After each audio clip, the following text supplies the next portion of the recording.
India has always been a strong makers and a strong market for gaming. With one of the highest number of the youth population in the world, gaming is a strong entertainment hub for youngsters. Billions of dollars invested by game publishers and game tech hardware manufacturer, the game industry shows no signs of stopping. It has even surged so much during this global pandemic, with people staying at home alone with their mobiles and other gaming devices. Some streamers have made lots of money and gained many followers through YouTube gaming, the most popular platform for Indian content creators and content consumers. With that said, the Indian market is mainly catered towards mobile gaming and being an outsourced hub for big foreign companies like Ubisoft, EA, Rockstar, etc. Indian developers mostly develop mobile games for iOS and Android devices. Although there has been PC and console games before from India, they are of very low quality and the Indian gamers mostly ignore them and goes for better games from other countries. Now comes Raji, an ancient epic.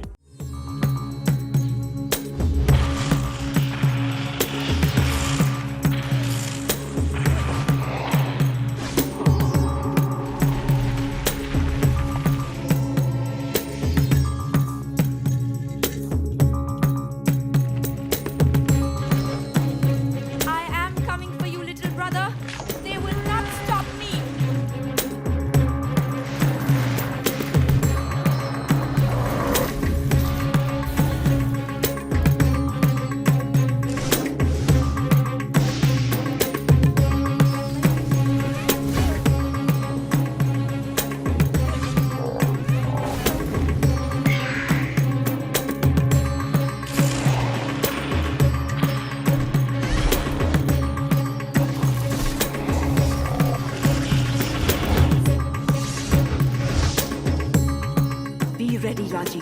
Sword, shield, and heart. One of India's true PC and console game made by 13 people based on Indian folklore and mythology with the help of Epic's Unreal Engine 4. Published by Super.com, a UK-based company, and developed by Nodding Head Studio, Pune-based company. It was first released on Nintendo Switch console on 18 August 2020 and then followed by PC, PS4 and Xbox One on October 15, 2020 and priced like an indie title at $25, which is almost Rs 2,000. Except for PC platform in India, which was priced at Rs 600, that is $8. Raji can be described as an action-adventure game with an emphasis on platforming and exploration with a cohesive story between two siblings, Golu and Raji, who performs in a circus. Golu was kidnapped by the demon lord Mahabalasura, and Raji has to rescue his brother with the help of Lord Durga and Vishnu. The game incorporates Hindu and Balinese mythology and takes inspiration from tales such as Mahabharata and Ramayana. Graphically, the game is designed in the style of Pahari paintings, and the in-game architecture is modeled after that of medieval Rajasthan. It also takes elements from Bastion, Prince of Persia, God of War, and Transistor. Prominent names in Nodding Head Studios are Avichal as the game designer, fellow founders Shruti Ghosh, and Ian Molde as game artist. The rest of the team has Paras Chowdhury as programmer, Anirudh Singh who is a concept artist, Himanshu Thakur as animator, and Linus Teslos, the sound designer and composer. Ghosh, a specialist in hand painting, has game developer experience with Burnout Open World and Dominator and VC Arts, Fantastic Four, as well as Visual Bleach, Monopoly Slots, and Tetris Bleach. Molde, who has worked for top gaming companies like Rockstar, Ubisoft, The Chinese Room, and Acclaim. As art director of The Chinese Room, Molde oversaw the BAFTA award-winning game Everyone's Gone to the Rapture. Later on, he became a lecturer in video game art in Pune, where he met the two co-founders, and Singh, who joined Zynga after his studies and worked on Farmville and Empires and Allies. Quote, "On New Year's Eve of 2013, I was in Jaisalmer, Rajasthan, visiting its many forts."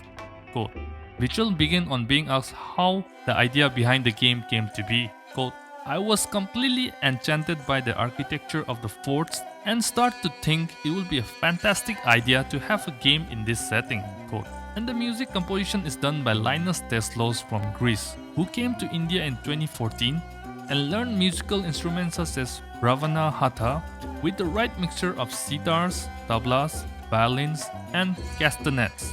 that prepare the settings quite nicely for either combat or sightseeing. The Ravana Hatha, which literally translates to Ravan's hand, is made up of a bowl-shaped resonator fashioned from a cut coconut shell that is covered with goat hide.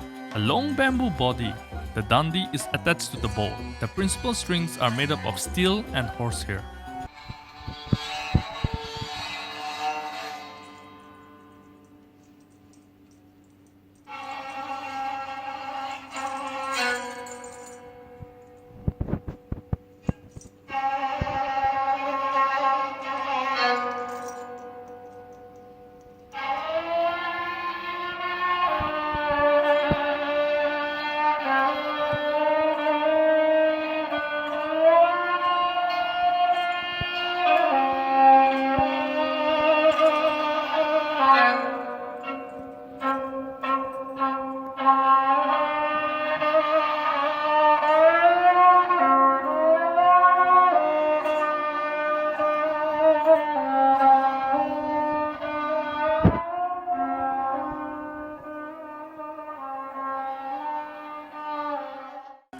They had struggled so much trying to find funding for the game, either via a Kickstarter campaign or signing a deal with the publisher. First, they planned to build the game on Unity engine and would be a 2D platformer. In 2016 December, they officially registered their company. Then, in January 2017, started their Kickstarter campaign by working on a demo which took 7 to 8 months to finish and never made it to the final game.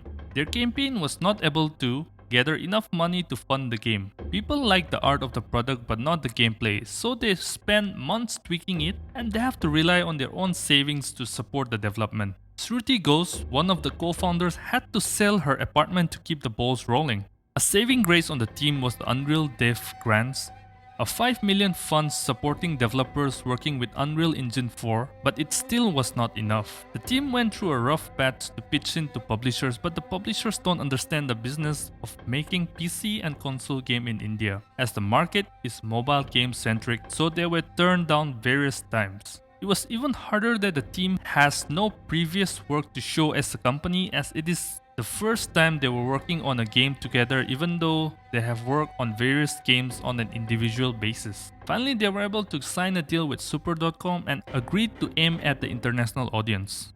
It was an opportunity for the team to showcase Indian folklore and mythology to the world. The game was demoed at the annual India Game Developer Conference in Hyderabad, Telangana in October 2019. A demo of the game was made available through Steam on 23rd March 2020. An Xbox One demo of the game was released in July 2020 as part of the Xbox Summer Game Fest. Indian Prime Minister Modi also encouraged on video games made in Indian mythology in one of his speech. It also has to remain exclusive to Nintendo Switch for almost 2 months for the game participation in Nintendo Indie World Showcase. After a successful launch on Nintendo Switch, the game that showcased a tale of duty and the bond between siblings has earned multiple awards, including Best of Mixed Life and Best Game of Show at DevPlay. Soon after release on non-Nintendo platform, it gained widespread popularity as many Indian YouTubers like Rockney, Mortal, Soul, content creators, Shriman, Legend, etc. And some YouTubers from the West started streaming the game during the days which coincide with the festival of Navratri, which is the festival of the Indian goddess Durga, who gave Raji the power and the responsibility of saving her brother Golu and other kids from Mahabalasura, the demon. The game got a 426 user reviews on Steam, out of which 92% of them are positive. I played the game on Nintendo Switch Lite, and the first thing I noticed was the blurry resolution. If you played on PC and other consoles, your experience may differ. But I actually like the starter screen where you have the bokeh depth effect on wherever you start the game, and Raji wakes up from there to start her adventure.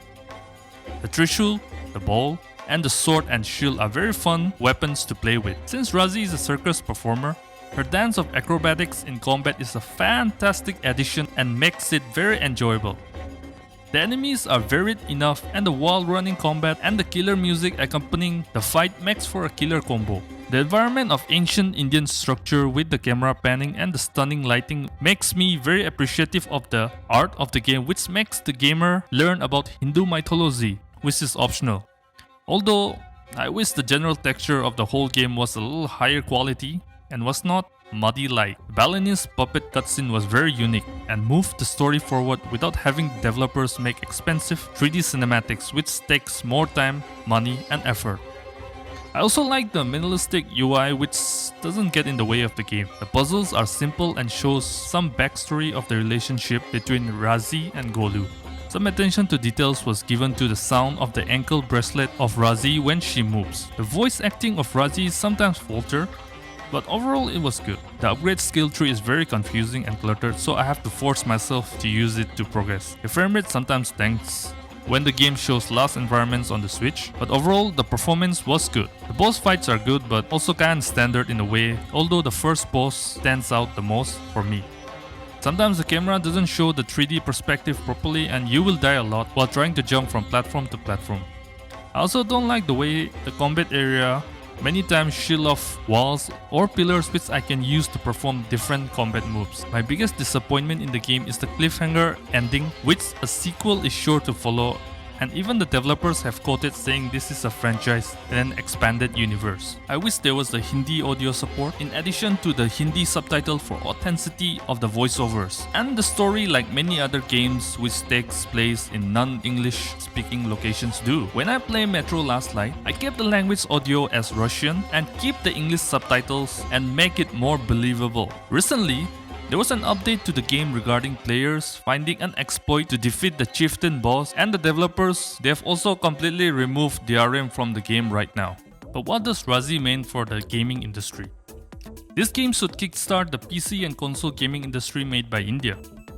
When developers harness the power of the console to showcase the vast, diverse amount of cultures and traditions we have in our country and brings a unique perspective to the gaming industry as a whole, instead of just making mobile games, the Indian audience will surely take an interest in playing games based on their culture, and the international audience will be able to explore new form of entertainment and learning of Indian folklore. Northeast India also has various communities whose unique tradition can be showcased in video games like this, which the international audience never knew it existed. More games like Raji should be funded by publishers instead of always trying the tried and true mobile games. PUBG and Ludo games are interesting games, but we also need to explore a higher quality form of entertainment in video games. The cutting edge technology of the gaming machines need to be used to showcase what India can do. Raji and Ancient Epic has been a huge leap for gaming in India. I wish next time the sequel or next game made in India is released, it would hold up to the biggest games in the world like Hades, Halo, God of War, etc. I personally would like to thank the team for working so hard for 2 to 3 years and never giving up even when the odds seems to be against the team. Fantastic work, fantastic music, and a great overall game made in India.